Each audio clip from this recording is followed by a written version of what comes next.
नमस्कार दोस्तों, हर हर महादेव। आज हम आपको भोलेनाथ के श्री त्र्यंबकेश्वर ज्योतिर्लिंग का कहानी कहेंगे और इसके कुछ रहस्यों के बारे में जानेंगे। श्री त्र्यंबकेश्वर भगवान का मंदिर महाराष्ट्र प्रांत के नासिक जिले में स्थित है।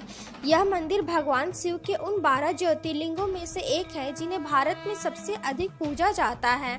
मंदिर के पास ब्रह्मगिरि नामक पर्वत से पुण्य सलीला गोदावरी नदी निकलती है। उत्तर भारत में पाप नाशिनी गंगा का जो महत्व है वही दक्षिण में गोदावरी का है। जिस तरह गंगा अवतरण का श्रेय महातपस्वी भागीरथ को हो जाता है, वैसे ही गोदावरी का प्रवाह ऋषि श्रेष्ठ गौतम जी की महान तपस्या का फल है, जो उन्हें भगवान आशुतोष से प्राप्त हुआ। भव्य त्र्यंबकेश्वर मंदिर इमारत सिंधु आर्य शैली का अद्भुत नमूना है। इस मंदिर के भीतर एक गर्भगृह है, जिसमें प्रवेश करने के पश्चात शिवलिंग आग के समान दिखाई देता है। इसमें जल भरा रहता है। यदि ध्यान से देखा जाए तो इसके भीतर 1 इंच के 3 लिंग दिखाई देते हैं। इन तीनों लिंगों को त्रिदेव यानी ब्रह्मा, विष्णु, महेश का अवतार माना जाता है। इस मंदिर में काल सर्प दोष की शांति के लिए वैदिक पंडितों के द्वारा पूजा पाठ कराई जाती है।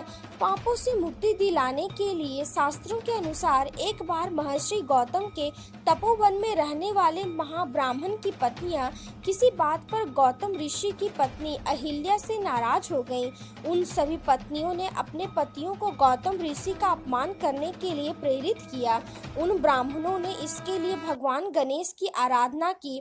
उनकी आराधना से प्रसन्न होकर गणेश जी ने उनसे वर मांगने को कहा। उन ब्राह्मणों ने कहा, प्रभु किसी प्रकार ऋषि गौतम को इस आश्रम से बाहर निकाल दीजिए। गणेश जी को विवश होकर उनकी बात माननी पड़ी। तब गणेश जी ने एक दुर्बल गाय का रूप धारण करके ऋषि गौतम के खेत में जाकर फसल खाने लगे। देववश गौतम वहां पहुंचे और तिनके की मुट्ठी से उसे हटाने लगे। तिनके के स्पर्श से गौ पृथ्वी पर गिर पड़ी और उस समय छिपे हुए सारे ब्राह्मण एकत्रित होकर गौ हत्यारे कहकर ऋषि गौतम का अपमान करने लगे। ऐसी विषम परिस्थिति को देखकर गौतम ऋषि उन ब्राह्मणों से प्रायश्चित का पूछा।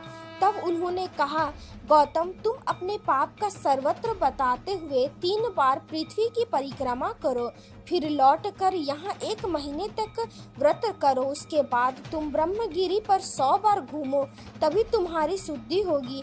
यदि यह ना कर पाओ तो यहाँ गंगा जी को लाकर उनके जल से स्नान करके 1 करोड़ पार्थिव शिवलिंग से भगवान शिव जी की आराधना करो। इसके बाद फिर से गंगा जी में स्नान करके पुनः 100 घड़ों से पार्थिव शिवलिंग का स्नान कराने से तुम्हारा उद्धार होगा। गौतम ऋषि ने इस प्रकार कठोर प्रायश्चित किया। इसके प्रसन्न होकर भगवान शिव ने उनसे वर मांगने को कहा।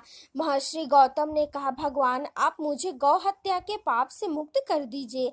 भगवान शिव ने कहा, गौतम तुम सर्वदा निष्पाप हो।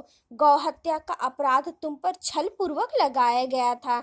ऐसा करने के लिए तुम्हारे आश्रम के ब्राह्मणों को मैं दंड देना चाहता हूँ। इस पर महर्षि गौतम ने कहा, उन्हीं की उस कार्य से मुझे आपके दुर्लभ दर्शन प्राप्त हुए हैं। अब उन्हें मेरा परम समझकर उन पर आप क्रोध ना करें।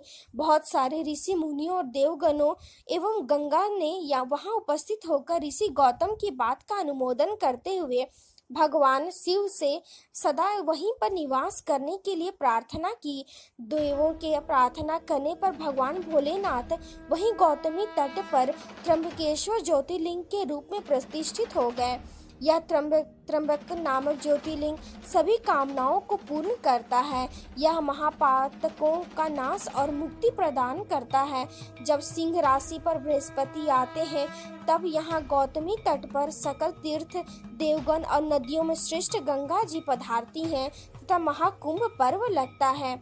त्र्यंबकेश्वर ज्योतिर्लिंग की महिमा अद्भुत है, महान है। भोलेनाथ की महिमा तो अपरंपार है। वो अभी अपने समस्त भक्तों के पापों का कष्टों को निवारण करते हैं।